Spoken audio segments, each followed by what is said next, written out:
قیدی سپہ سالار۔ ایران کا مشہور سپہ سالار رمضان جب قیدی بنا تو حضرت عمر فاروق رضی اللہ تعالیٰ عنہ کے پاس لایا گیا۔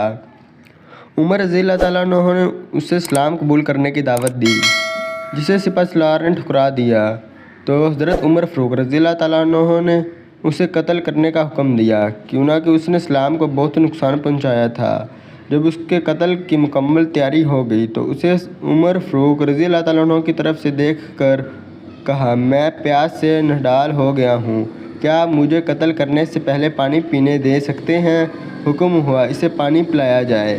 رمضان نے جب پانی کا پیالہ ہاتھ میں لیا تو عمر فاروق رضی اللہ تعالیٰ عنہ سے کہنے لگا، کہا اس پانی کے پینے تک آپ مجھے قتل نہیں کریں گے۔ عمر فاروق رضی اللہ تعالیٰ عنہ نے فرمایا، جب تک تم پانی نہیں پیو گے تمہیں قتل نہیں کیا جائے گا۔ رمضان نے پانی کو فوراً گرا کر ضائع کر دیا اور کہا، امیر المومنین دیکھیں، آپ نے وعدہ کیا ہے، اسے پورا کیجیے۔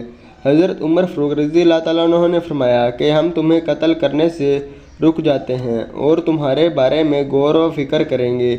پھر جلاد کو حکم دیا گیا کہ تلوار رگڑا لو۔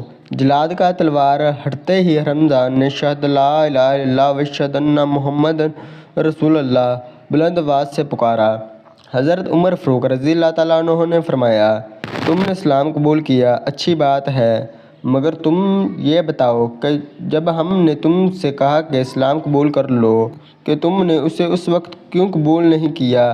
اس نے کہا کہ مجھے اس بات کا ڈر تھا کہ اگر میں اسلام قبول کر لوں گا تو میرے بارے میں کہا جائے گا کہ موت کے ڈر سے رمضان نے اسلام قبول کیا۔